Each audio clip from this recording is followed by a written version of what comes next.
Mugamba nakubirizoka. Okutandika ne baraza. Nzija kwendikota. Nzija NUP. Nzija ikuja president wa Uganda. Tugenda kubatandikako.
N'abatwala emaka ng'abagamba kintu kimu bemuddeeyo bonna bali balowooza nti bwe siba MP nga sisira mu palamenti siriwa ddala ati ndiwa nnyo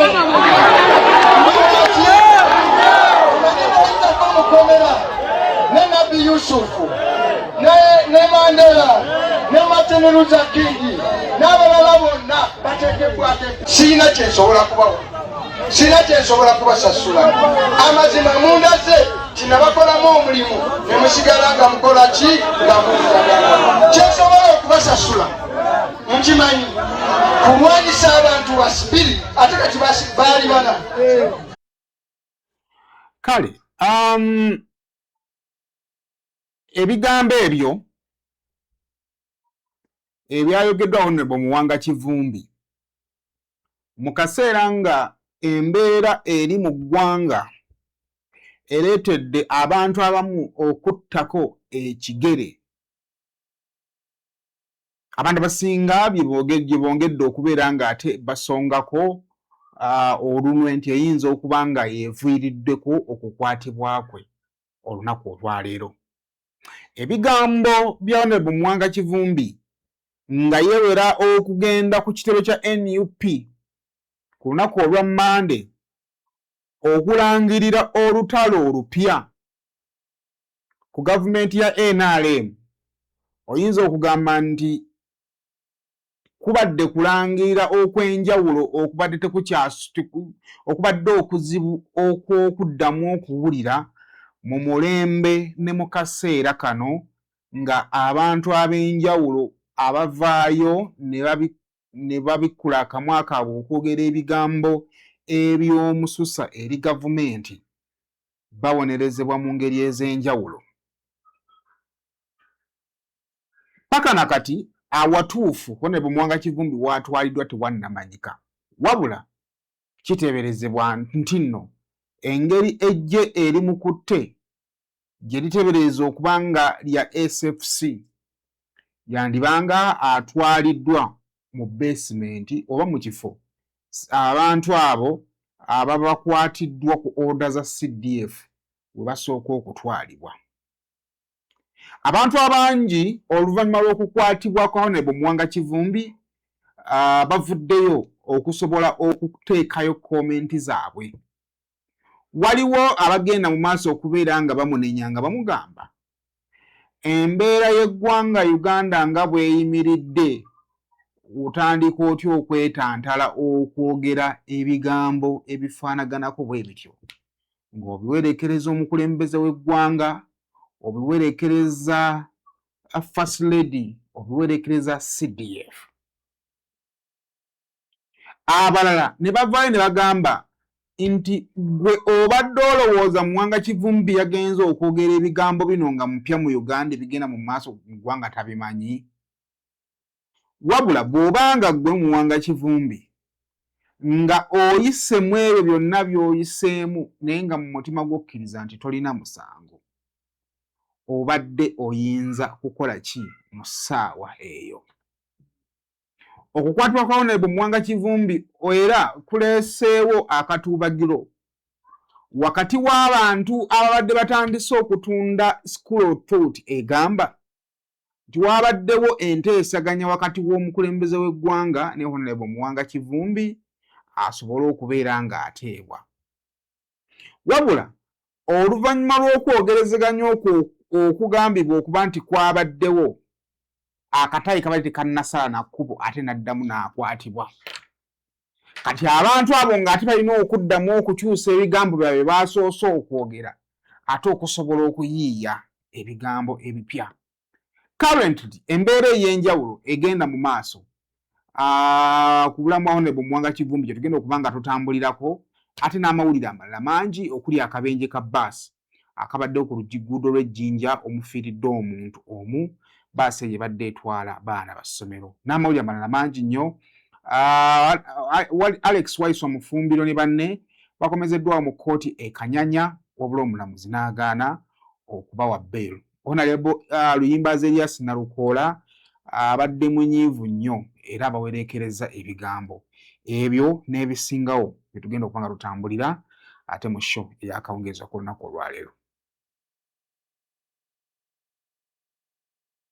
Wenna ateekateeka okuzimba obanga sayiti yo yaziŋŋama totaataagana abakugu baabano Alihira Holdings Limited ky'ekyokuddamu kyo. Tuzimba amayumba n'ebizimbe ebya buli kika kw'ossa n'okkuba plan, tusiba tiles, okola plumbing work, compound designing, painting ne construction finishing omulala yenna. Ekyenjawulo mu byonna tuzimba kabuyonjo ez'ekika kya biodigester septic tank ng'eno tewunya tejjula ate ng'okuzimbibwa etwala ekifo kitono ddala ate ku ssente ezisoboka. Oli w'amaka, ab'amasomero, hotelo, amasinzizo n'ebifo ebirala mwetaaga kabuyonjo ekika kino mutambule n'omulembe. Alihira Holdings Limited tukola ne land surveying. Oyagala kupunta ttaka lyo twesige tojja kwejjusa. Tusangibwa Kampala ku kizimbe kya Grand Imperial Mall ku Colville Street. Essimu 0701 766 992 oba ku 0702 604 543 oba ku 0789 224 230.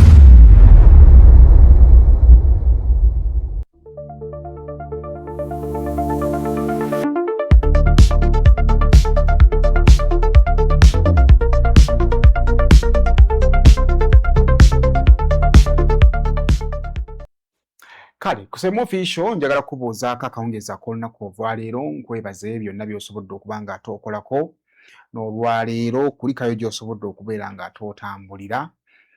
Njagala okubuuzaako abantu ab'enjawulo abatwala obudde banene mulaba shows zaffe ez'enjawulo mwebale kuba nga ate mutulaba. Olwaleero ntumire ku baani? Kale kantumire ku bashow ki? Kantumire ku bashow ya kantumire abali ku bashow ya Nyanzi. Ababadde ku show ya Nyanzi kempemba mboozaako ab'enjawulo be nalabyeko wano. Vicky Nassanga nkutumiddeko webale kuba nga ate otulaba. Liz Lubwama nkubuuzizzaako nendooza era nali nakubuuza nako dda. Sendagire Peter weebale. Mugambwa Salim ono yabeera twabeeranga nnyo naye ku live.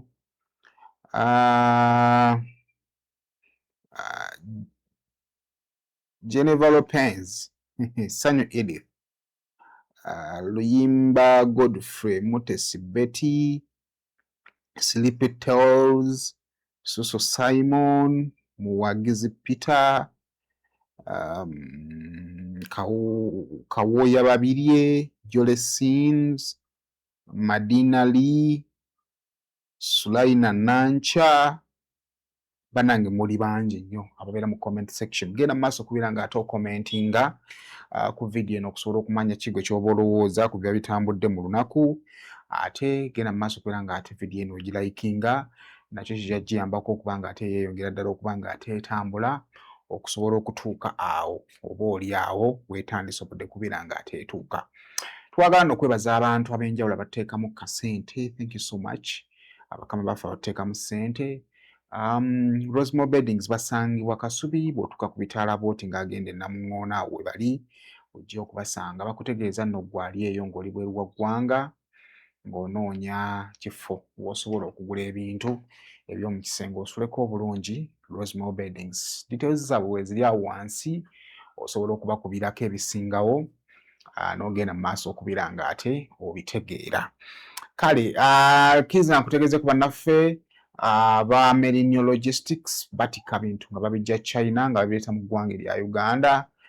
Merinio Logistics bakutegeeza nti nno gwe omusuubuzi bakuyambako okutikkira ebintu by'omaze okusuubula e China, ate ne bakutegeeza nti naawe omusuubuzi ayagala okusuubula naye nga toyagala kulinnya nnyonyi, kyangu nnyo okwatagana naffe ffe kubanga e China tulinayo abantu ab'enjawulo n'otubuulira ku kyoyagala ne tukinoonya mu katale ne tusharinga naawe sampo y'ebyo bye tuba tuzudde mu katale ate then n'osalawo gwe kikyoba oyagala. Kaakati bw'omala okukisalawo ffe ne tukuguliza, bwe tumala okuguliza gwe n'osasula online digital osobola osasula ne tutikka ebyo by'oguze ne tubireeta e Kampala. Tusange ku Shiri Ganesh Plaza awo we tuli opposite Hardware City ojja kuba ng'ate ebisingawo obitegeera. Enamba zaffe ez'essimu kuzibaako ku screen okwo ate okusobola okuba ng'ate ebisingawo obitegeera weeziri awo. Kale nkwaniriza n'akawungeza k'olunaku olwaleero weebale kuba nga totwegasseko. Tugenda okutandikira olwaleero, tugenda kutandikira mawulire gabadde malungi ekyenkanidde awo. Ssaawa nga zibutandise okusaasaana, bbaasi ebadde ekubyeko abayizi nga bagenda Jinja eyo kulambula, ate bbaasi etomereganye ne train. Kakati mu katambi akafulumiziddwa ekitongole kya poliisi kalaga bbaasi ebadde edduka ku misinde egya yiriyiri ng'eyolekera mu bitundu eby'Ejjinja. Kalage bbaasi ebadde eyolekera mu bitundu naye osooka teekamu black and white for security. Bbaasi ebadde eyolekera mu bitundu eby'Ejjinja nga edduka akabiina kaayo kakooneddwa ekitwe kya train era okukakkana nga bbaasi egudde ennume y'ekigwo. Kaakati okusinziira ku babaddewo bibadde bingi, tugenda kukomawo okusobola okubeera nga tuinterpretinga vidiyo eno nga bw'ebadde, naye njagala tusooke tuddeyo tudiginge the background of ekifo awagudde akabenje amakya ag'olunaku olwaleero. Online wano ninako omukulu munnamawulire era ng'emirimu gye agikolera mu bitundu eby'emikono, bamuyita Rim TV. Ku TikTok okwo kwakolera emirimu gye, ne ku YouTube ayinako channel. Rim sense okuwuliza. Muganda wange Saimo n'abatulaba nsanyusa okubawuliza. Nze Rim TV nga obategeeza muganda wange. Okay. Kakati Rim ebisinga abantu emu babadde babirabye naye tugenda biba nga tuba wano report n'ebifaanaganako bwe bityo. Naye kakati njagala kusooka kunsiigira ku kifaananyi ky'ekifo ekkubo lino ery'eggaali y'omukka we lisalira mu kkubo ery'emmotoka n'embeera ebeerawo awo oba ebadde etera okubeerawo mu biseera ebirala ne biba nga tusibye bino ebyakabenje akabaddewo. Alright, kakati omulabi waffe omulungi ali ku Saimo, embeera nga weebeera ku kkubo lino twogera ku kkubo eriva emukono ng'ogenda e Katosi. Oluguudo lwa tteyini luno luli ku kyalo kye bayita Namumira, era nga bw'oba ova emukono waliwo engeri y'akaserengeto n'ekkoona.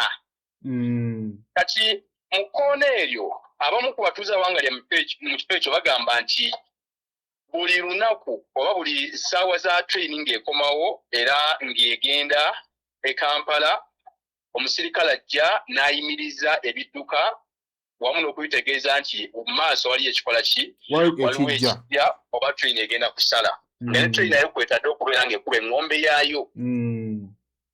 era wano wateekwawo obupande wabula abatuuze kyebeekwasa nti bagamba nti akapande akaliwo kali kumpi nnyo n'ekkubo lino era nga kali kumpi nnyo n'ekkubo lya train eno nti kiba kizibu a distance eri wakati w'ekkubo ly'eggaali y'omukka weesalira n'akapande we kali almost oba akamala okulaba akapande n'otuuka mu kkubo. Yes, oba wakamala okulaba oti akapande ng'ate oli ku kkubo lya train. So kati ekyo kirowoozebwa nti oba oli awo abantu balwawo okutegeera ekigenda mu maaso we bali nga batambula. Era wetuba twogerako n'omwogezi w'ekitongole ekitwala eggaali y'omukka eyo ategeeza n'agamba nti gye bujja mu maaso era bali mu nteekateeka eziteekawo embeera eraga nti waliwo oba train egenda kusala naye nga ekkubo eryo lizibibwa byonna ng'ekyuma kiri automatiki kasita kibeera nga kikakasiza nti train eratera okutuuka nga kyo kyeggala ekkubo lyeggala naye era nakyo kirimu obuzibu era nawe wayongedde okubeera ng'atangaaza nti singa omuntu anaabeera nga adduka ndiima nga baasi no webadde edduka era kijja kwesanga nti era ajja kulemerwa ajja kuba ekyuma ekyo era ajja causing accident. Kati baasi ebadde eva Katosi ng'edda Mukono mu tawuni? No, baasi ebadde eva Mukono ng'edda ku lw'e Katosi eyolekere gy'ebadde egenda era olaba akatambi ako kalaga nti baasi ebadde eserengeta eryekola ly'eggambe n'akaserengeta akaliwo nti omuntu ave ne waggulu ng'ayabudde mu kyalo twakwita akwabula w'ota akagaali amayembe n'okkirira kati n'omusajja naye kigendooza abadde ayawuzza nga kkirira wabula nga olaba akatambi ako nti omusirikale agezaako kwagala okuyimiriza baasi eyo naye nga tekisoboka kubanga emisiri gibadde mingi era naye yeesegudde bwese binaga wayekambira ekibabu kakananga baasi egudde mu train. Okay. Kyeza ono omusirikale abadde agirabye ng'ejja owa baasi naye n'ayagala okubuusa amaaso omusirikale oyo era okusinziira ku bigambo by'abatuuze era abamu ku betufunyeko bategeeza nti beewuunya nnyo abagoba b'emmotoka ezo ennene naddala baasi trailer ne fuusi ennene nti balwawo nnyo okurespektinga abasirikale abo naddala abateekebwa ku nguudo za train ezo nti oluusi ayinza omuyimiriza nga yalabanga train ekyali ewala n'agamba nti awo nze ngisookawo n'asigala ng'agenda kyova olaba waliwo accident endala eyaggwawo era mu kifo ekyo kyennyini era yali baasi ya ssomero naye oba oli abaana tebaakosebwa naye era nga kyali mu kuvuga ndiima nakulowooza nti train ngisookawo so ne basaba poliisi ey'ebidduka ebayambewo okubeera nga bongera abasirikale naddala mu bifo ebifaanaganako weebityo train weesalira. Kale kakati tuwe ku mbeera nga bwebadde oluvannyuma lwa baasi eno okukoonagana bameka abaana babaviiriddewo mu mbeera ki n'omuwendo gw'abatuufu abafudde? Kaakati muganda wange olw'amawulire era nga labyekaawo ku mitimbagano nga waliwo abantu bemumanyi ba TikTok ab'amaanyi nga nabo bagapostinze ne ndowooza nti bagalipidde bulipizi wakuvayo n'ogamba nti baasi egudde abaana bonna bafudde tewali n'omu awonye n'abasomesa bonna bafiiriddemu. Ago amawulire gabadde makyamu nnyo era ga bulimba kubanga nze essaawa zibadde 12:05 nga ntuuseewo kubanga baasi accident yabadde kusaawa 12:3 naye nze ntuuseewo nga omukyala ategeekise nga abadde omusomesa ku ssomero eryo yafiiridde mu accident ekiriza nti omufu abaddewo omu so singa babadde babitambuza nti baasi egudde abasomesa n'abayizi bane bafiiramu agamawulire gadde makyamu. Omusomesa ayinza kubanga omusomesa ayinza kubanga avudde ku kyokufa. Omusomesa ono okusinziira engeri baasi gyeguddemu alowooza okuba nti abadde ku ddirisa embeera ziyinza okuba ziringa bbiri okusinziira ku baasi no babadde bagisikawo n'embayo gyavuddemu okukkata wansi. Kiteebereza okuba nti abadde atudde ku ddirisa naye ng'ayisizaamu omukono wabweru. Nga omanyi nti mutudde waliwo ayisaamu omukono oba yeesigamye ku ddirisa bw'ati kati basi mukugwa mukugwa kwayo teyeefudde waliwo bagamba nti yeefudde naye basi teyeefudde wabula egudde n'eziraginga bweti nekkirira kati mukukkirira okwo omukyalo ono omukono tegusobodde kubeera nga asikayo omukono mu bunnambiro nemutwala nga ekkiridde naye negera n'abeera nga omukono teguvudde era otunye ekifaananyi olaba ebifaananyi byenfunyeko naye nga olaba omukono gwo gwekunyidde muli bwe nguti era gwo gumenyekedde ddala ne gwera gwekunyidde muli bwe guti mu ddirisa lyaki lya baasi eno. So abalala abaana bavudde basobola okwetambuza abalala tewali abadde mu mbeera mbi. Yes, abamu bafunye ebisago ku mutwe ku magulu naye nga babaddemu abakosebwa ennyo nga bafunye ebisago eby'amaanyi ku mutwe naye era babadde bakyasobola okutambula. Poliisi weesindikidde ambulensi zaayo abazirakisa poliisi egenza okutuusa ambulensi nga abazirakisa bakola ki bakola butaweera okugyawo abaana bano ku piki zaabwe emmotoka zaabwe eza bulijjo nga babaddusa ku malwaliro agali okumpi wano mukono mu tawuni naye nga embeera yo ebadde ya bunkenke ddala ddala olw'ensonga nti abantu nga omanyi ekikangabwa wekibeera so kati tumanyi tujjageza okwongera okufolowinga tulabe abaana abo bali mu mbeera ki naye nga tuuseko mu ddwaliro erimu wano abamu ku bo babatuusiriza ng'embeera abasawo bakola butaweera okulaba nga ati abakosebwa bafuna obujjanjabi. Driver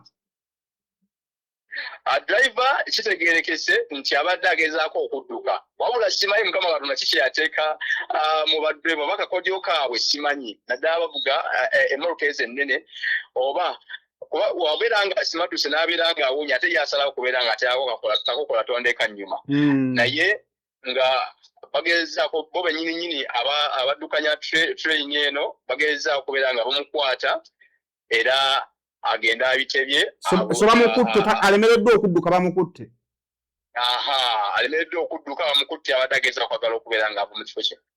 Okay.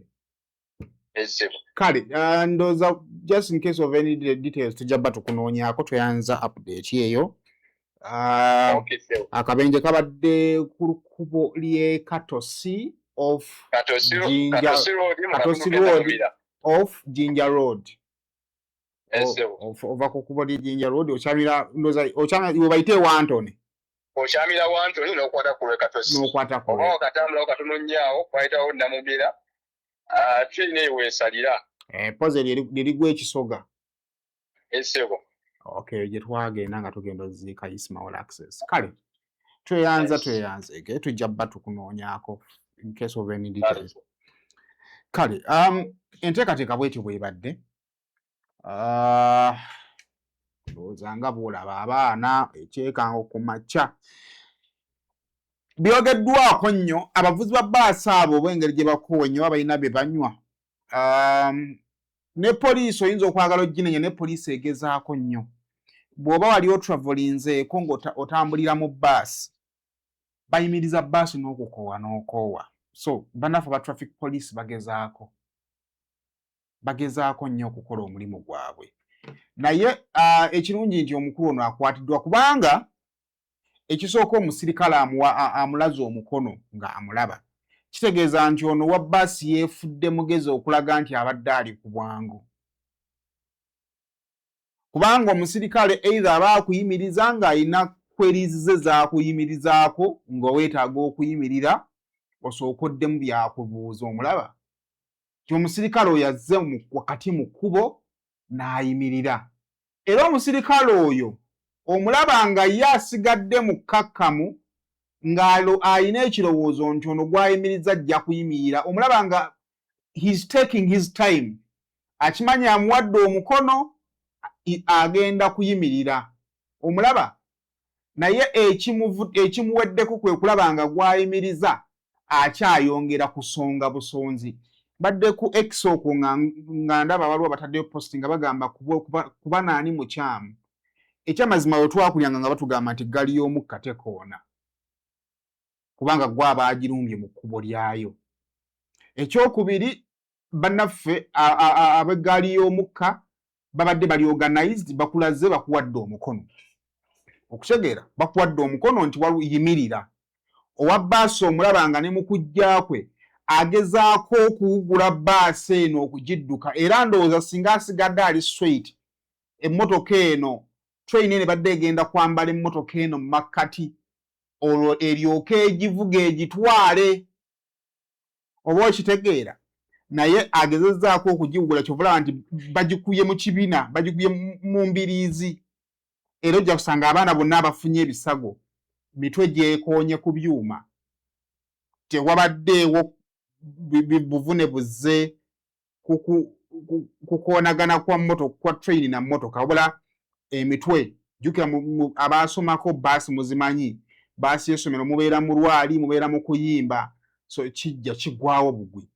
naye ojja kugamba nti amazima amatuufu kijja kuba kizibu nnyo dereeva wa bbaasi eno okudduka omusango guno kubanga buli mukisa gwonna oguyimiriza emmotoka eno train eryoka eyitewo abadde agulina naye n'akigola ng'akigenderedde okusobola okubeera ng'ate akoonesa abaana b'abandi kakati minisita byamukama ye minisita wa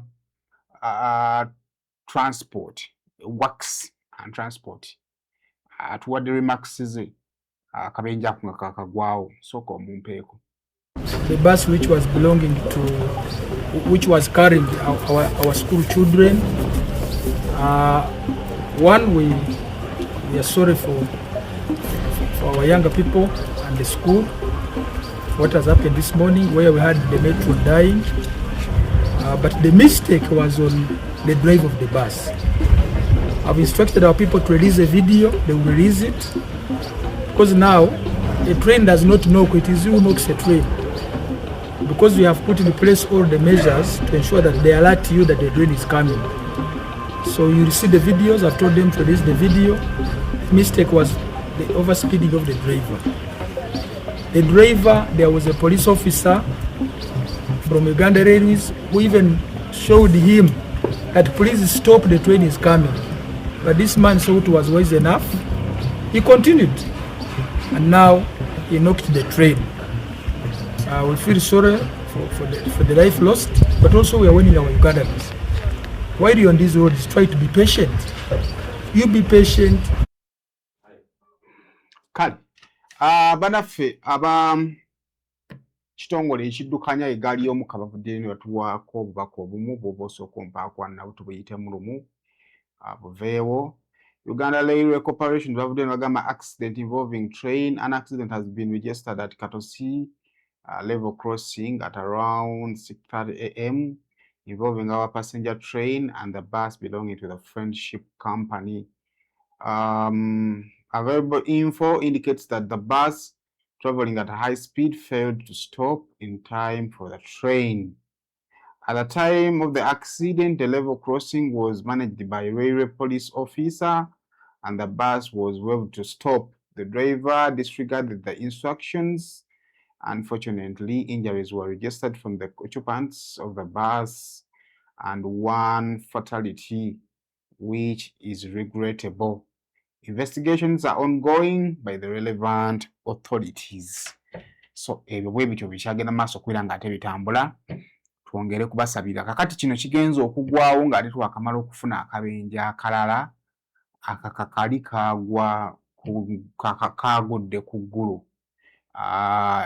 Highway ekifo bakiyita Bobby Trading Center. Awo nno bbaasi yagudde mu trailer obukakkanira nga waliwo abantu abafudde era nga ku kkubo eryo lyerimu omwaka gwa 2025 ndowooza it was October era ndowooza zaali bbaasi bbiri. Yali bbaasi n'ekimotoka kya kaso ky'ebikajjo. Bbaasi yali egezaako okuyisiza mu kkoona n'esanga ekimotoka ky'ebikajjo ne bafuna head on collision okukakkana ng'abantu 9 bafudde tubamanyi muwendo. Statistically omuwendo gw'abantu abafiira mu bubenje buli lunaku gweyongera okuba nga gweyongera era ndowooza omwaka oguwedde abantu abasoba mu 5,000 be baafiira mu bubenje obwali registered mu ggwanga Uganda. So weetaagawo okwongera n'agenda omubaka Asnas Nyakato ategeeza Parliament nti etteeka lino erya speed governor lyandibadde likomawo naddala mu bavuzi ba baasi bano. Discipline mu bavuzi ba baasi actually discipline mu bavuzi b'emmotoka ebyo ebinene ekyalaakinga. Omanye amakubo gano galina abantu ab'ekikula kyonna, galiko abaakayiga, waliwo abamanyi n'abagenda bayiga. Emmotoka ezo ennene, there is the way they behave as if kuko baliko bokka. N'asanga oli n'amukubira eŋŋombe mu kaseera weeteetaagisiza. Ng'eŋŋombe eyo omuntu bw'abanga yaakayiga emmotoka nga tannakaza bulungi, emmotoka asobola ogiwugula n'agikuba mu mwala bw'abanga ali mu bitundu ebirimu ebiwonko. Kati simanyi disipulini y'abavuzi b'emmotoka ennene gye zigenda kukoma. Ate balina tendensi bwe bamala okukola ensobi bo bafuba kulaba nga beeprotectinga. Kasita amala okukuba embaasi ku ttaka bw'ati ng'agifuluma booda eri awo gy'alinnya ng'ayitamu kampani gy'akolera ye yeerwanako. So effujjo ly'amaanyi nnyo ku bavuga ebimotoka ebyo ebinene. Simanyi gavumenti kyeyinza kubanga ate ekola, naye kale zo families tuzisaasira bannange kitalo nnyo ekyokusomesa afudde ate n'abaana abakoseddwa nammwe ne tubasaasira. Katusabe nti nno munaagenda mu maaso kubeera nga ate muli kavalinga. Kale awo tuveewo. Olunaku olwaleero ttiimu y'abasibe ab'ekibiina kya National Unity Platform naddala baakwatibwa ku misango egya dduyiro amenya amateeka bakomezeddwawo. Jjukira nno bano bagenze okuddizibwa ng'abamu ku bannaabwe batandise okupondooka. Era ennaku ndowooza lumu emabega 2 ziweze 2. SG w'ekibiina kya National Unity Platform yavaayo n'ateekayo obubaka nga ategeeza naddala bannakibiina kya National Unity Platform nti abamu ku bannaabwe baali ekkumera libanyiye. Omanyi ekizibu ky'emisango era eno challenge y'amaanyi nnyo eri essiga eddamuzi okuinstilinga hope mu bantu abatwalibwa. Tekibangako kibi omuntu okubaako n'omusango gwe yeetaaga okwewozaako. Kifuuka kibi ng'omusango ogwo tasobola kugwewozaako. Kati process z'abasibe okuzunzibwanga mu makomera bwe basaba beyiro bwe bakebera ku misango gyabwe nga tewali kyeyongerako, olumu beekyawa. N'amaliriza ng'alaba nti okay, ndi mu kkomera, essuubi ly'okunta siriraba, ate around that time alabawo abagenda mu maaso kugira nga ate bamupoloota bamugamba bw'okola ABCD tujja kupangira oveeyo. So kati mu mbeera efaanaganako bw'eti abamu ne bafa ne balagizibwa okufuluma. Kati of course bano abakyalemeddeko kubanga n'okukkiriza omusango nawo gulina cost kye gujja nagwo, era ndowooza that is the biggest pain. Nti buli wakusalira omusango olina privileges ezitandika okuvaako. Of course oba ovudde mu kkomera ery'emitayimbwa n'odda mu kkomera ly'obulamu, buli muntu yandibadde nga ali judged by mikisa gye. Mukisa gwe gwandibadde nga gukweyimirira okuyita w'oyagala okuyita oba okulemerera okuyita w'oyagala okuyita. Naye olumu bakusalira omusango kakati n'omusango ogwo gutandika okusalawo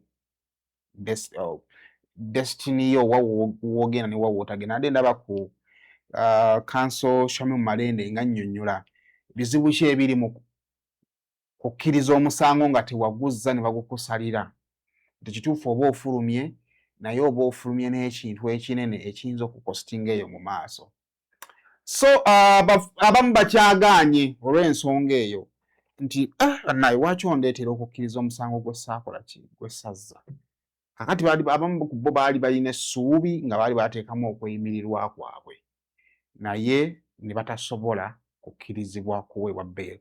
Naye nga sinagenda mubadde mu kkooti, sooka ompe ku Council Shamim Malende oyo nga atuyitiramu what is the cost of okusalira omusango. Now kino kiyinza obutaba kyabasibe kyaffe. What is the cost of okukkiriza omusango ne gukusalira n'ofuka convict? Sooka omumpe katono.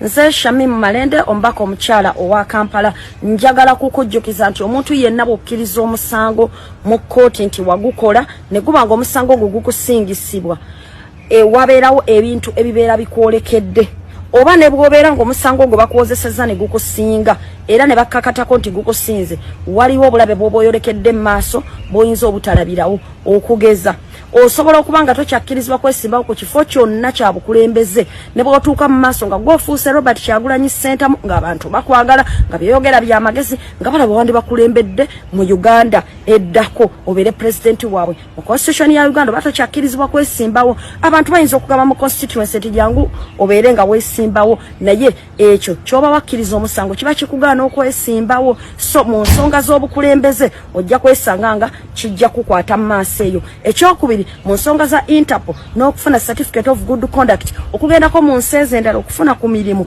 n'opportunities endala oyinza okwesanga nga tokyasobola kufuna certificate eyo kubanga oba waliko criminal record ti oyo muzzi wa misango mutemuzi w'abantu atega bbomu akola ebikolwa eby'obutujju n'ebirala ate etteeka terifaayo nti oba wakakibwa kubanga wali ku record tebakiraga nti wakakibwa bukakibwa baba bagamba nti oyo yekkiririza omusango nti yaguzza kitegeeza nti n'emikisa gyo mu nsi ez'ebweru giba gikendeeredde ddala ate tosobola kuddamu kufuuka public servant yadde okutuula ku commission y'eggwanga lyo lyonna n'ebintu ebirala bingi ate nga ne bw'obanga waliwo akasanga kala konna akazze ne bukabanga kakusaaga bw'otuuka ku poliisi oba mu kooti ng'olina okufuna bail oba ensonga zonna bagamba nti oyo habitual criminal muzzi wa misango n'olwekyo ekintu kiba kikwambadde twagala kukubiriza ki twagala kukubiriza abantu abakwasisa amateeka ne kooti zaffe okugoberera akawaayiro 28 n'obuwaayiro bwonna obulala oli mu constitution obw'eddembe ly'obuntu ti omuntu yenna bw'akwatibwanga abeere nga awozesebwa mu bwangu kye tuyita speed trial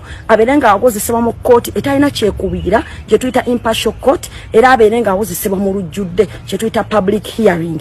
Lwaki ebyo biyambeko okuba nti obwerufu weebuli. Ekirala omuntu alina okubeera nga aweebwa fair trial akkirizibwa okwewozaako abeere n'eddembe erikyaliwo ab'eŋŋanda ze ab'emikwano bannamateeka be n'abasawo be. Ekyo kikulu nnyo ate abantu baffe babeere nga bakwatibwanga mu mateeka era bateebwe mu mateeka abantu baterekebwenga mu bifo ebiri mu mateeka baleme kusuubizibwanga birungi ti bw'onooba tukutadde tujja kuwa omukisa guno.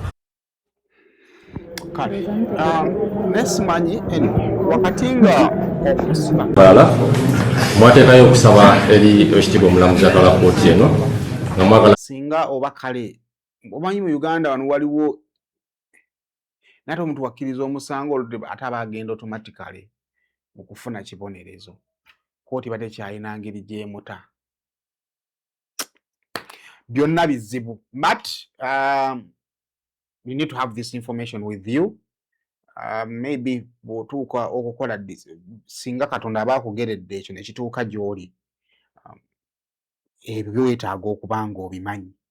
Kati ebyo byenkuwadde osanga bye bikyaleetedde bano wayiswa mufumbiro Bobby Giant n'abalala okugamba nti katugira tugezaako okusindiikiriza mpola mpola osanga luliba olwo tunaafuna obwenkanya ne tufuluma naye tufulume komera ne tubeera free so si kufuluma komera emabega w'emitayimba ne tusigala era nga tukyali mu komera olw'ensonga nti emiranga egimu gijja bba giggaddwawo but beeyo tebagibawadde kisiikudde nno omu ku bannamateeka Erias Luyimbazi Nalukoola era n'aboolekeza naye ebigambo ebikakali oza kamba vidiyo ezo zonna nga bwe zibadde. Tuliyambala engulezi masamasa olutalo nga luwedde tuliyambala engule tulizimba Uganda empya. People power! Our power! Our power! People power! NUP! Everywhere! Everywhere! NUP! People power! Our power! People power!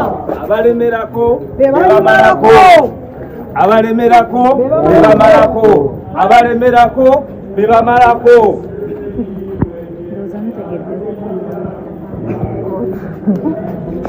balala mwateekayo okusaba eri ekitiibwa omulamuzi atwala kkooti eno nga mwagala atunule mu nsala y'omulamuzi weddayo erisooka ku nsalayo egyaddamu ey'okusaba y'okukweyimirirwa era nga musaba nti n'obukwakkulizo obwateeka mu nsala eri ekitiibwa omulamuzi atwala kkooti eno enkula buteeke emabbali.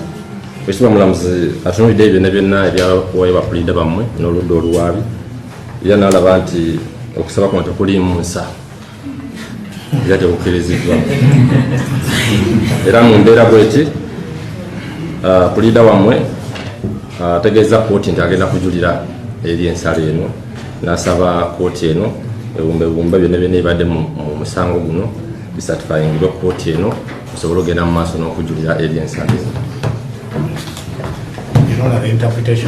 Ebuba butulambika Museveni yeerabidde nnyo n'ogamba nti kituufu abantu okubakwata nga abamagye be babakwata abalina okukuuma ensalo abalina okukuuma Uganda ng'ate be balinyirira eddembe ly'abannansi n'olowooza gwe mukulu Museveni ntusobola okusirika obusirisi ng'otuuse n'okussa ekikono ku balamuzi n'otuuka okugamba gwani abuuza n'ogamba nti abantu tebajja kuddamu kufuna bbeira abali ku luuyi olw'opoozinga ye gwe mulamuzi awo n'ogamba gwatuddeyo nti tukyalina obwetengereze bw'ekitongole ekiryamuzi nga General Museveni agamba nti tebajja kufuna bbeira ate nga General Museveni si ye mulamuzi. General Museveni teyasaba bwa Chief Justice yasaba bwa President bwa Uganda ate nabo teyabufuna yabwekakaatikako ate kaakana ali mu kulagira abalamuzi biki bye baba bakola. Mu ssomero ly'amateeka sisomangako nti ne Museveni yaliyo si y'omu ku bamanyi abaliwo ku nsonga z'amateeka ebyabajjeno byabajjeno bwe tujja ku by'okulwana obulabbayo obukenuzi n'obulyake mmwe bakafulu naye bino eby'amateeka mutuleke ffe ababa bataputa wano waliwo okulinnyirira eddembe ly'obuntu ng'ate kkooti yeekozesebwa okulinnyirira eddembe ly'obuntu abalamuzi balinnyirizi ba ddembe ly'abuntu tekyewuunyisa Chief Justice wa kuno olwamulonda mu bintu byonna ebinyigiriza ensi eno obulabbayo obulyako obubbi obuli mu sigeddamuzi okukandalirira kw'emisango obutawa bwenkanya abantu ye yalabayo kyakumwogerako ku social media. Nino mwense ekyuse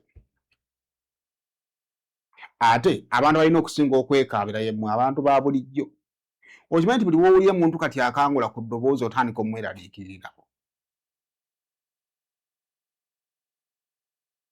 Ensi ekyuse wakati saazi owulira Nalukoola ng'akangudde ku ddoboozi n'ogamba Nalukoola byayogedde enkya anaasobola okuddamu byogera. So ekyo nno nga tonnasaasira Nalukoola kubanga Nalukoola mubaka wa paalamenti omusaala gwe gusigala gugendayo ne bwe bamusiba. Omuntu wa bulijjo abadde amanyidde Uganda eri enkadde nga oyina eddembe ly'okwogera n'eddembe ng'omaze okwogera. Kale saawa twandibanga eddembe eririwo lyakwogera. Freedom of speech weeri, freedom after speech yekyali in balance. So awo gwe omuntu wa bulijjo Nalukoola gw'abadde ayogerera nga waliwo ekikyamu ekigenze mu maaso eyo ng'abamu ku bakulembeze bakikoze kakati nga tannayogera asooka kuweeyingamu bwe naayogera kino kimpa omukisa okudda ewaka oba bwe nkyogera sijja kusobola kudda ewaka. But unfortunately bino byonna bigenda mu maaso ffe tuli ku social media tuteesa ffe bakaffenyera ebbuga lya RBC tuli ku social media tuteesa tuvuma tuwagira tolina looya tolina anybody mu ssimu yo tolinaamu muntu yenna. Manyi olumu waliwo ebintu by'ogamba nti kati nze bino binsinzeeko okutegeera kati ye state we tugenze waliwo byolaba nga bikususseeko okutegeera nga maybe the best you can do is to keep quiet. Yes, of course ojja kubanga gojja kuwa endowooza yo you get the same problem bakusekerere busekerezi nga gwe tolina kyamaanyi tolina asobola kubeererawo. So kati ebintu bino ebyabakulembeze ebigwa ku bakulembeze at times waliwo otuuka gwe n'ogamba nze Saimu maybe let me just keep quiet kubanga osanga olaba kigudde kwanjogerera about me n'otanenya ayogedde n'otakomentinga na kwamukutte. I think it is much better. Naye abantu bangi muli eyo mu comment section zammwe abamu museka abalala muduula abalala mukola ki. There's that system of life empya etandise okujja naye omulayizi ogamba nti Saimaawo oba okolima anyway saagala kukolima kangirekaawo ekiri but point yange ebadde ku kimu nti ebintu bikyuse. Tiimu eyalinga empanguzi nga buli bwegenda ejjayo omupiira kati nga buli bwegenda mu kisaawo olimu okweraliikirira naasobola okujjayo ddulo ng'omunafu oba olina okwekaabira. Si kirungi eri abantu ba bulijjo nga mmwe kubanga mmwe mulina bingi ebyokukosebwa. Mmwe be babbaka ettaka, mmwe mulina amakubo amabi, mmwe abakulembeze be bakyunyizeeyo nga mwetaaga abakulembeze nga bano okuboogerera. Bino ebyeggwanga bisobola okuba nga si bye byokka byetaaga okwogerwako naye ebyeggwanga bati bikyasobola kwogerwako n'ebirala biyinza okutuuka nga tebikyasobola kwogerwako. So gwalina okusinga okwekaabira. Kale ensonga za Honorable Muwanga Kivumbi ze zikyagenda mu maaso. Njagala kusooka kuba wamboozi ey'ebyo erunaku lwe nga we lutandise. Mboozi ne bannaffe ba Next Media kansooke njikuwe. Eyali omubaka wa Butambala Muhammad Muwanga Kivumbi abadde ava okusaala Juma ku muzikiti ekibibi olwaleero takkiriziddwa kusukka ttawuni y'Empigi bw'alagiddwa okuzza emmotoka ye ku mabbali g'oluguudo.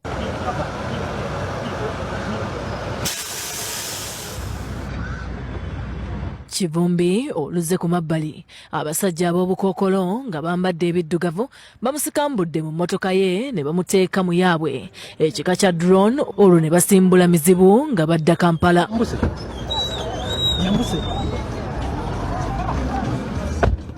Naye mabega osimbule tugende.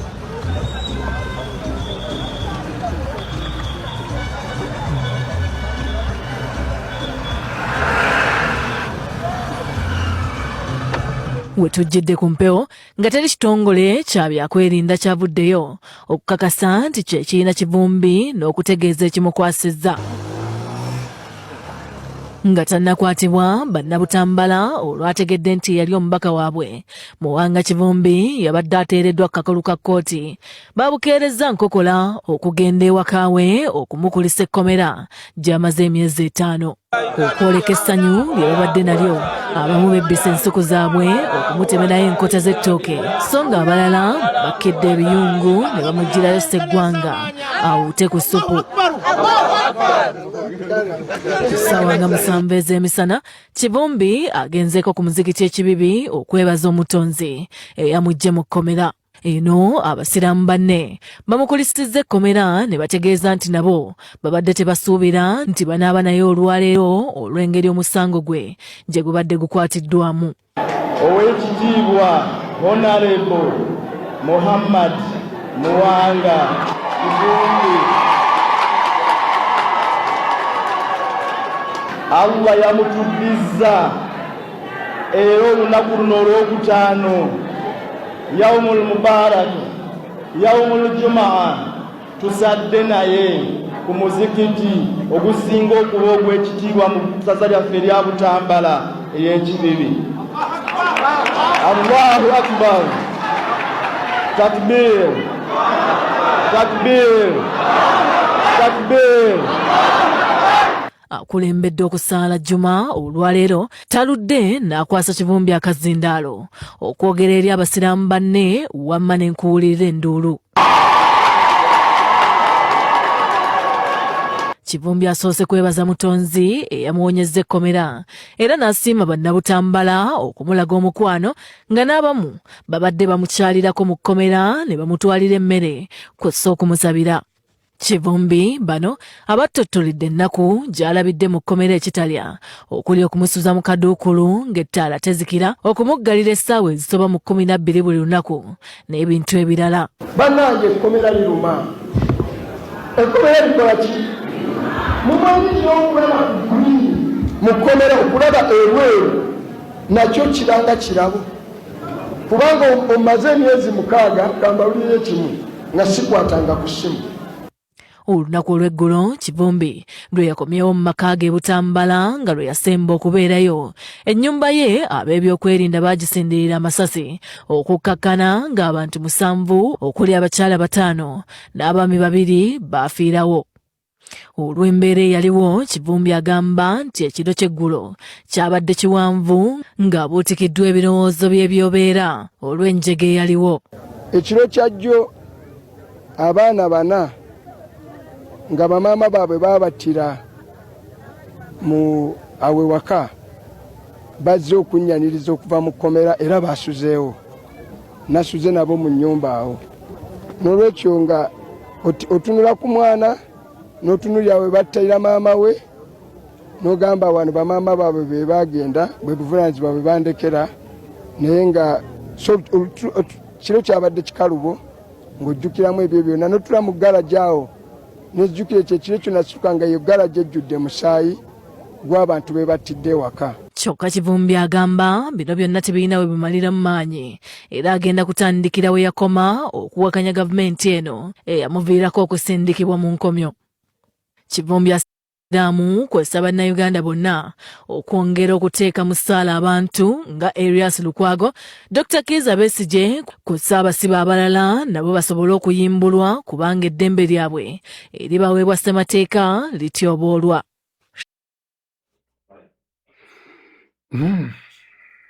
Byebyo nno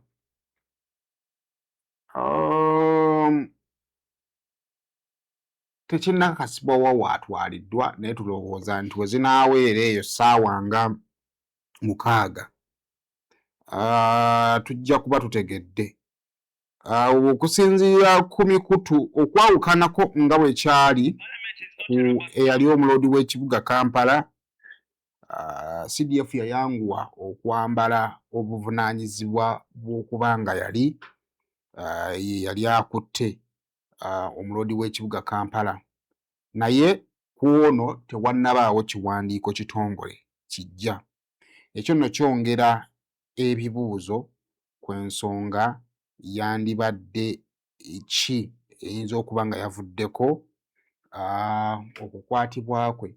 Mu bigambo byayogedde olunaku olw'ejjo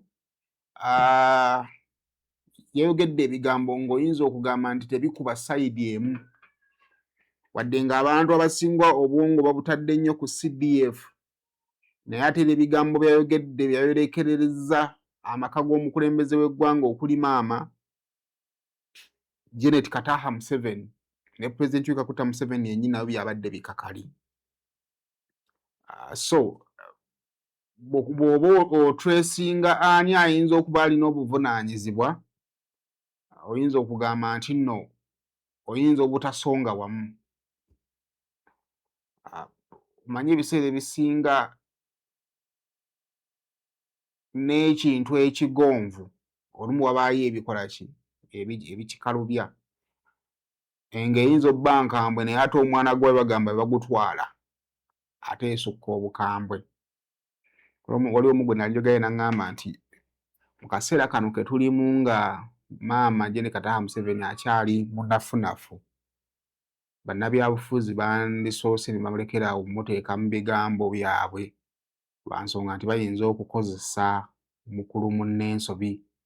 Osanga byali asobola okugumiikiriza kati ayinza obutabigumiikiriza lwansonga nti mukulu munne embeera gy'alimu tennatereera mu kutuuka wali we yandibadde ogambira nti at least obulamu buteredde. So bingi nnyo, naye ekizibu kya Uganda of course ennaku zino omumwa kati gwafuuka mulimu.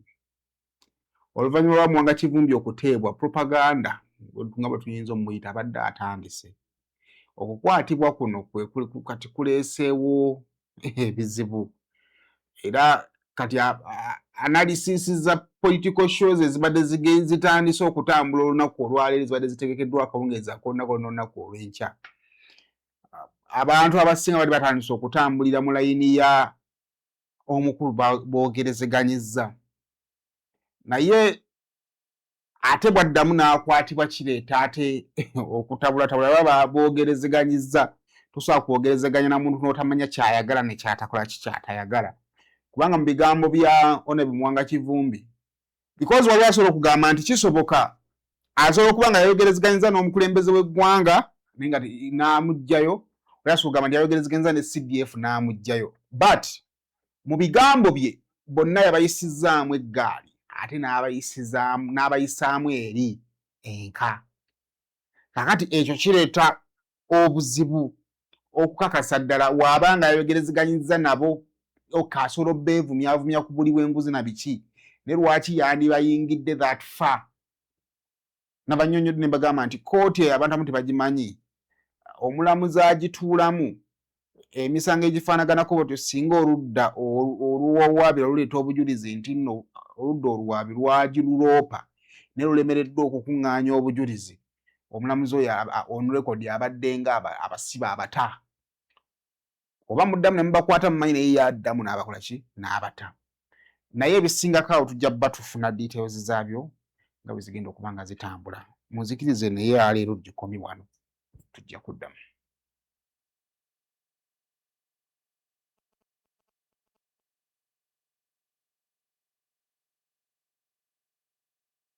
Rosemary Beddings tulina package zaffe ennungi ez'abantu abakulu bwe twava mu go back to school ne tubaleetayo ne package abantu abakulu however akabeeyi kakyuseemuko nga bwe mumanyi ebyenfuna ennaku zino bwe bitambula naddala abali mu business mbaseetaaga nnyo okubannyonnyola package yaffe eya 5 ku 6 egirako omufaliso omulungi ogwa rose form omunene guno gwolaba ne tukuweerako essuuka ne tukuweerako fiber pillows ne tukuweerako bed cover bwaguuga ne tukuweerako akatimba byonna ebintu ebyo 5x6 ogenda kubifuna ku mitwalo 41 4 ku 6 era omufaliso gusigala gwe gumu ne tukuweerako essuuka ne tukuweerako akatimba kuweerako pillows era wamu ne bed cover tugenda kuweera ku mitwalo kati 36